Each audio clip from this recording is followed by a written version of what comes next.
तो कांग्रेस की सत्ता रहते हुए भी जब अटल जी को यह भार सौंपा गया था तो अटल जी ने बड़े ही प्रबुद्धता के साथ, बड़े ही तार्किक तरीके से, बड़े ही ओजस्वी पूर्ण अपने व्यक्तित्व से पूरे विश्व पटल पर भारत का पक्ष रख करके पाकिस्तान और तमाम विरोधी देशों के जो उनके प्रोपगंडे थे उनको उन्होंने तहस नहस करके भारत के लोकतंत्र और भारत के राजनीति की शुचिता को एक उच्चतम स्तर तक पहुंचाने में सफलता प्राप्त करी थी।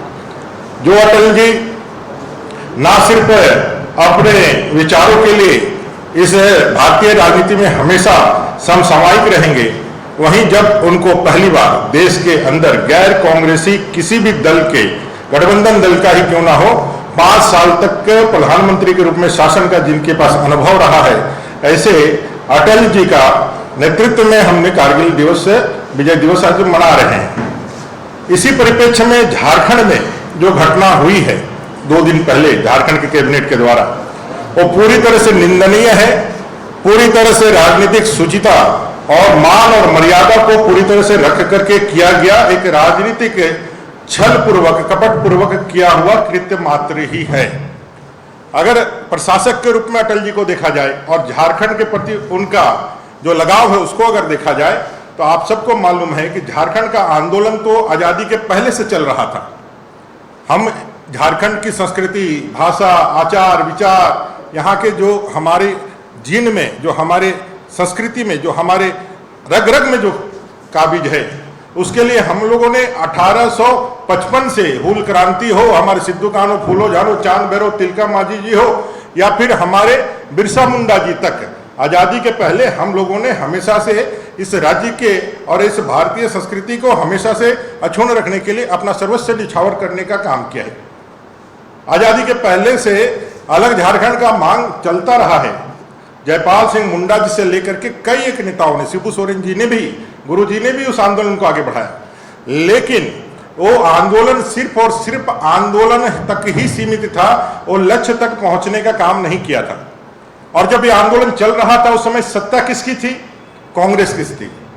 आप सबको मालूम है कि जब जयपाल सिंह मुंडा जी जब यहाँ थे और जब उस समय अलग झारखंड की मांग बलवती थी तो कांग्रेस ने कितने छल पूर्वक, जो इस समय बिहार में उनका सत्ता था, कितने छल पूर्वक इस झारखंड को अलग राज्य नहीं बनने देगा। वो इतिहास का पाठ है, वो आप देखेंगे तो उसको जानेंगे। उन्होंने झारखंड को अलग राज्य नहीं बनने दिया।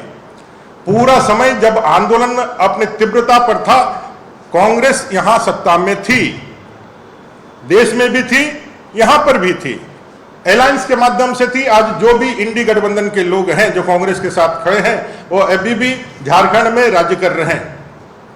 झारखंड जब बनने का समय आया था तो झारखंड के पास, झारखंड मुक्ति मोर्चा के पास एक अवसर था, लेकिन उस अवसर का इन्होंने कैसा इस्तेमाल किया? उस समय इन्होंने इस्तेमाल किया कैश कांड के रूप में। झारखंड को बेचने का जिन्होंने काम किया, झारखंड के बदले जैक लेने का काम किया। जब उनको पूरा झारखंड मिल सकता था तो उन्होंने स्वायत्तता परिषद लेकर के ही अपने को और झारखंड में जो आंदोलनकारी लोग थे उनके जो है मन को, उनके विचारों को तिलांजलि देने का काम किया। झारखंड आंदोलनों में तेज तब आया जब भारतीय जनता पार्टी और अटल जी उस समय हमारे प्रबुद्ध नेता थे, हमारे अग्रणी नेता थे, आडवाणी जी थे, और झारखंड को बिहार प्रदेश में एक वनांचल प्रदेश के रूप में एक गठन किया गया। और वनांचल आंदोलन के रूप में जब भारतीय जनता पार्टी ने अपने नैतिक और प्रशासनिक जो स्वीकृति दी अपना, जब उन्होंने कहा कि कार्य समिति में जब यह पास हुआ कि झारखंड वनांचल प्रदेश एक अलग राज्य होगा, और जब यह विचार सब लोगों ने पारित किया तो फिर इसका एक अलग मुकाम लेकर के आगे बढ़ा। हमारे बाबूलाल मरांडी जी प्रथम वनांचल जो प्रदेश थे उनके अध्यक्ष बने, जो हमारे अभी प्रदेश के अध्यक्ष हैं, उनके नेतृत्व में फिर यह आंदोलन आगे बढ़ा। और झारखंड में जब 1999 में चुनाव हो रहा था, अटल जी जब यहाँ आए, इस 14 जो सीटें झारखंड के अंदर पड़ती है, जो अभी जो भूभाग है, जो वनांचल का नक्शा है, वो वनांचल का नक्शा ही झारखंड का नक्शा है। जेएमएम झारखंड मुक्ति मोर्चा के जो झारखंड का नक्शा है, उस नक्शा को जाकर के कभी उनसे देख लीजिएगा। उड़ीसा का भी पार्ट था, बंगाल का भी पार्ट था, बिहार का पार्ट था। जो बृहत झारखंड की वो बात करते हैं, क्या वो नक्शा पास हुआ है क्या? जो भारतीय जनता पार्टी ने वनांचल के रूप में जिस नक्शा को आगे बढ़ाया था वही आज मूर्त रूप के लेकर के झारखंड बना है।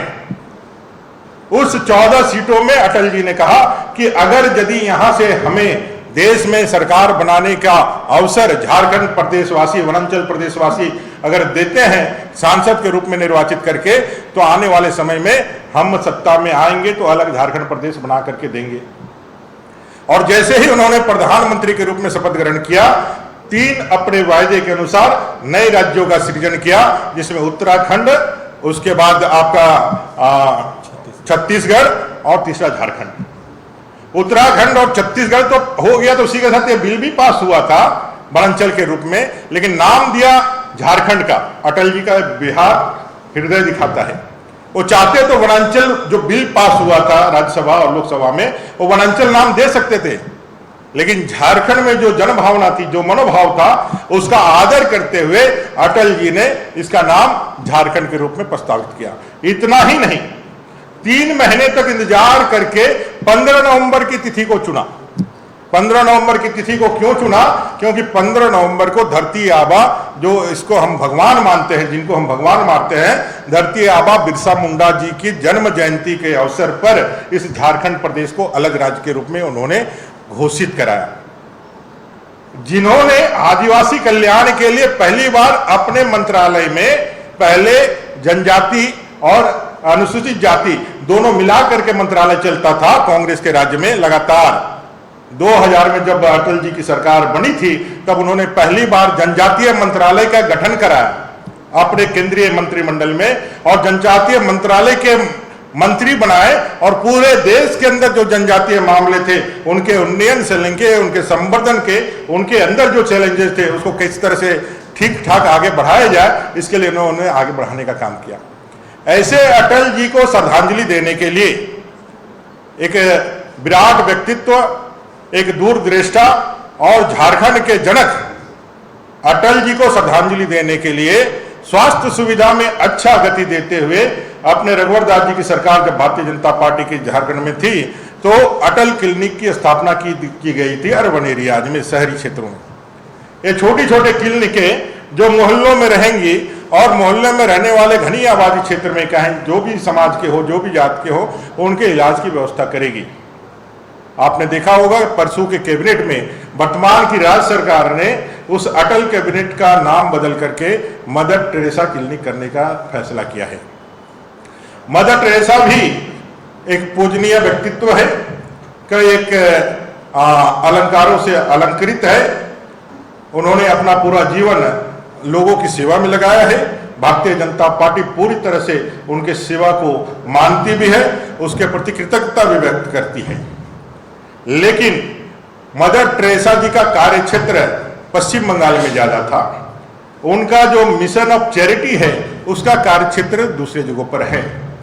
मिशन ऑफ चैरिटी, जिसके तहत निर्मल हृदय एक संस्था है जो रांची में ही चलता है। क्या निर्मल हृदय में एक बच्ची के बेचने का आरोप लगा था कि नहीं लगा था? आपने एक नाम बदल के मदर टेरेसा कर दिया। एक तो विवाद को आपने पुनः जीवित किया, विवादित करने का काम किया, और आप जिस दिशा में इस झारखंड को लेकर के जाना चाहते हैं उस रास्ते को पूरा एक बार आप दिखाने का काम आपने किया। एक क्लिनिक बदलने का काम, क्लिनिक चल रहा नहीं चल रहा है, ये तो बड़ा प्रश्न है। आज स्वास्थ्य विभाग की स्थिति क्या है? हर दिन खाट पर मरीजों का जो तस्वीर है, जो उसका जो वीडियो है, वो वायरल रहता है। स्वास्थ्य विभाग पूरी तरह से चरमराया हुआ है। मुख्यमंत्री जी के गृह क्षेत्र में मलेरिया से बच्चे डेथ कर जाते हैं, उनके स्वास्थ्य की सुविधाएं नहीं मिल पाती है। 108 पूरी तरह से ठप पड़ा हुआ है। जहां स्वास्थ्य व्यवस्था पूरी तरह से चरमराई हुई है, वहां राजनीति करने के लिए अटल जी के नाम को बदल करके मदर टेरेसा करने पर भारतीय जनता पार्टी की घोर आपत्ति है। आप कुछ नए स्वास्थ्य सुविधाएं आगे बढ़ा करके आप इसको कर सकते थे।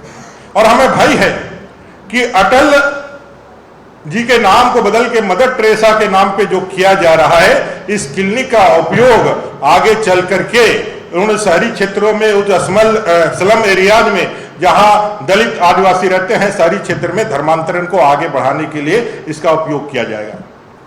ये बात किसी से छिपी हुई नहीं है। कि झारखंड के अंदर जो सबसे बड़ा चैलेंजेज है यहाँ के जनजाति दलित आदिवासियों के पास, वो है उनका मंतांतरण होना। आज यदि आदिवासियों का, दलितों का मंतांतरण हो रहा है और डेमोग्राफी अगर चेंज हो रहा है तो उसका एक बड़ा कारण